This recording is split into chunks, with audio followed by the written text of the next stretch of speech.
and like you said, this is just, people, Mention shadow, Ellen. What's right and what's, I mean, Mitt Romney is a Republican. The fact that he is standing up and saying, no, this is not right, is a very important thing. Well, it was really important, and it was the first time in our history that there has ever been a bipartisan vote to convict. First time ever. So his taking that stand, combined with all of the other remarks that different Republican senators had to say, there's no doubt what the president did was wrong. It was to promote his own personal interests, not the interests of our country. It did put our national security at risk, and like you're doing by throwing Bernie under the bus. So now it's voters who are going to have to say, okay, I have to take responsibility for this and follow Mitt Romney's lead. Yeah, I hope this is going to be the biggest voter turnout ever. I mean, this is the most important. Right. I mean, we really, and now that you have a lot of these, the voters on the Democrat side they aren't ready to make a decision yet. Right. I mean, what do you say to these people who are still undecided? Look, the primary process is very long. It's very rigorous. It's difficult. Candidates will have ups and downs. I know that very well myself. And I say two things. I say, vote for the person that you believe can actually win in November, and the person who you think can govern our country, because somebody has to get in there and try to bring our country together and try to put us on the right track. That's Bernie Sanders, baby. And restore our democracy and our standing in the world. So it's those two factors. Who do you think can win? Because if you don't win, you can't govern. And who can best govern at a very difficult time in American history? Because it seems to me more than ever, we need somebody who's going to go in and be able to kind of steer this ship in the right direction instead of going to an extreme. Yes. Do you have somebody you're leaning towards right now, or will you even say? No, I am saying the same thing to everybody. Please look at the candidates, and clearly you'll like somebody better than others, and then analyze that person's positions and their message. And can that person win? Because remember, it's not the popular vote, it's the Electoral College, because I got 3 million more votes, but lost by 70,000 or so in the Electoral College. And, we have so much to be proud of in our country. We have so many wonderful people and great things that are going on. But we need to get back into what I call the future business. We need to be investing in our future. That means dealing with climate change. That means dealing with health care. It means making the economy work for everybody. And these things are not easy to do. So you need somebody who knows how to govern. And I just want everybody to pay attention, because as you say, we really should have the biggest turnout ever in this next election. And not just listen to what people are saying they can do, because anyone can say anything. Like in your documentary, you refused to say things that you knew you couldn't get done. Yeah. And you could have said a lot of things. I mean, the documentary is so good. I can't wait for people to see it. It's really, really good and revealing. We have to take a break, but I'm just so glad to see you again, and I love this documentary, and people will see. So what a life you've had. What a life you've had. We'll be back. If you're going to keep looking at me and I'm going to keep looking back, we ought to know each other's names. I'm Hillary Rodham. Who are you? She was different than anybody I ever met. And the more time I spent with her, the better I liked her. It wasn't complicated.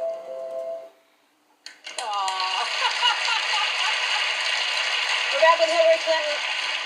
So this documentary, which is on HULU, which will be on HULU, I don't know when it comes out. March 6th. March 6th. It's so good, and it's a 4-part docuseries. You really didn't plan on doing this, but you had all this footage from campaigning and from your life, and they put a documentary together. Well, originally, I thought it was going to be a kind of behind-the-scenes look at the campaign, because we had about 1,700 hours of footage that, was backstage, on the plane, on the bus. I mean, everything that people were interested in, we had all this footage. And a couple of folks said, how about a campaign documentary? I said, fine, and HULU ended up buying it and hired a director who I met before the decision was made. I thought she was terrific.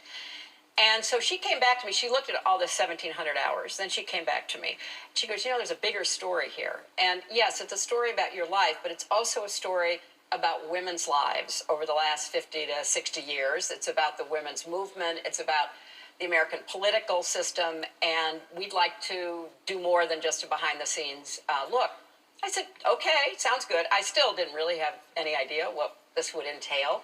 So I ended up doing 35 hours of interviews, and I mean, there are things in it that I didn't remember, Ellen. I mean, there's a scene that the director and her staff, her team found where I was working on affordable health care, and I was being burned in effigy, because I wanted to get quality, affordable health care for everybody, and people are burning me in effigy, and I thought, wow, what does that really tell you about how hard it is to get things done that actually help people? So there's a lot of really interesting insights, and again, not just about me and my life, but about a lot of our lives. Yeah, it's eye-opening and informative, and we'll take a break. More with Hillary after this.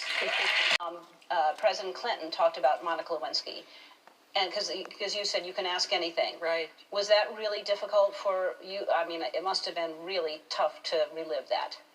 Yeah, it was.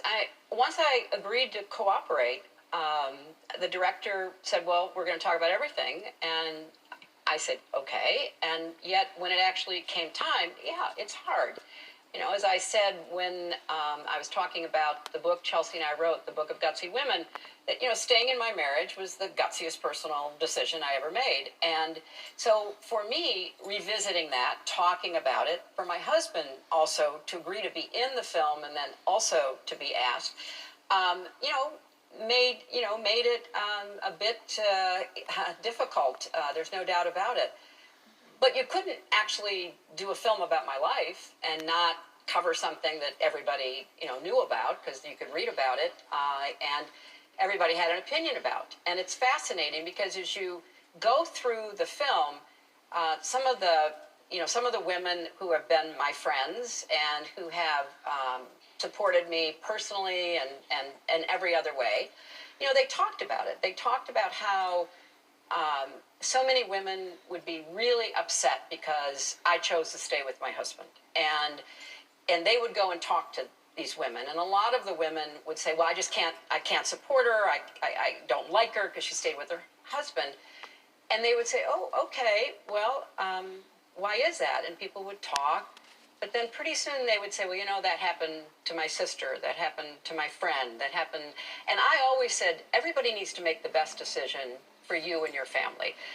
And toward the end of the film, one of the people who's both a friend and also worked in my campaigns said, it just was such a strange conversation because some of the very same people who would say, I can never support her, would say literally in the next breath, but I love her husband. I love Bill Clinton. I said, well, I do too.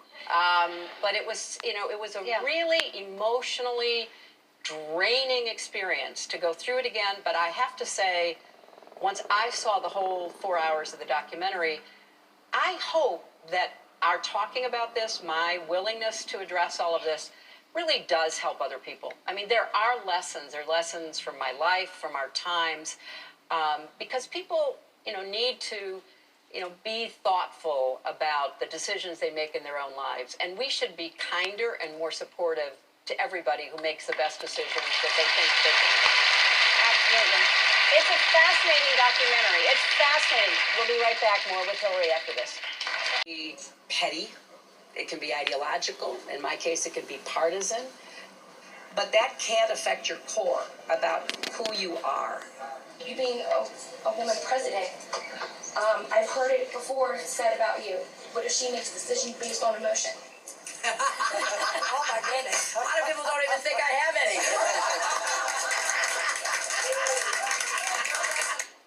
I love that. That's a very common concern that people still have, that somehow a woman president will act on her emotions. And by the time somebody runs for president, you've actually been through a lot of life. Usually you've been elected to something, sometimes not, but often yes. And it really strikes me as quite odd because, you know, most of the criticism, and as I alluded to in the clip there, is because I didn't show my emotions enough. You know, I wasn't emotional enough. I should have been, I don't know, emoting more. But I thought, you know, it's such a highly responsible, awesome job being president that I needed to demonstrate that, hey, you know, I can handle this, I can do it, I'm not going to get, you know, knocked around. And now, you know, we've got one of the most emotionally acting out people ever in the history of our country in the White House. And I don't hear anybody saying he's just too emotional, you know? So we still have a ways to go until women are going to be judged by the same standards instead of the old double standard. Yeah, it really is crazy. We can really see something for what it is, but we're so used to being women and being taught to stay quiet or smile more or whatever and not yell and just it's a really great documentary. You're getting some heat for some stuff you said about Bernie Sanders. It must feel good that you can say whatever you want now, but you want to talk about that moment? Well, it's from the film, which was probably filmed, I don't know, a year and a half or so ago. So it wasn't like in the midst of the election. But yeah, I feel like I have a pretty clear perspective about what it's going to take to win. And as I said earlier, that's what I think the key calculation for any voter has to be. But, you know, people can have their own opinions about anybody in public life. That's a free country. You get to do that. But I think, as I say in the film, you know, you've got to be responsible for what you say and what you say you're going to do. We need to rebuild trust in our fellow Americans and in our institutions. And if you promise the moon and you can't deliver the moon, then that's going to be one more indicator of how, you know, we just can't trust each other. So it's not good theater, it's not maybe good politics anymore, but I think you should tell people what you mean what you say, and have some sense of responsibility for how you would get anything done that you talk about. So, like healthcare, let's take healthcare, for example. Look, I want quality, affordable healthcare for everybody. And I've been fighting for it for more than 25 years. I've been burned in effigy over it, all of that. I want to get there, but let's remember what's at stake. We have a current president who's trying to take away fundamental healthcare rights. Like, if you have a existing condition, they are in court right now, the Trump administration, trying to take that right away that you got under the Affordable Care Act. So we can have a big argument about ideally what kind of health care we should want for everybody, because I'm on the front lines on that battle. But let's remember, if we don't win, people will lose what they have right now. So I just want everybody to understand how high the stakes are and to hold every candidate and every public office holder accountable for what they do or they don't do.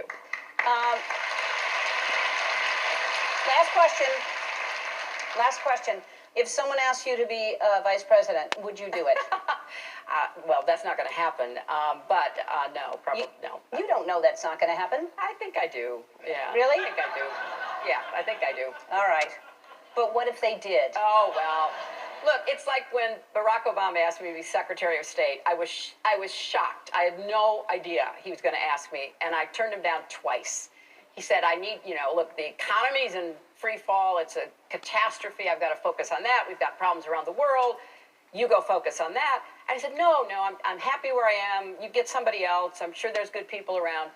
And at the second time I said, no, Mr. President-elect, I'm not going to do it. He said, I'm not calling you again until you say yes. And so I'll tell you, I started thinking about it, and I thought if I'd won and I'd wanted to ask him to do something, I would have wanted him to do that for me. So I never say never, because I do believe in serving my country, but it's not going to happen.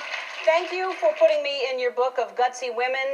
This is Hillary's book with Chelsea. They wrote it called The Book of Gutsy Women, and it's a fantastic book. And you have been on the forefront fighting for women's rights since you were a young girl, since you were in college. I thank you for everything that you do, everything that you have done for women. As you say, human rights are women's rights are human rights. Thank you for that. I'm not stopping yet. Hillary premieres March 6th on Hulu. We'll be right back.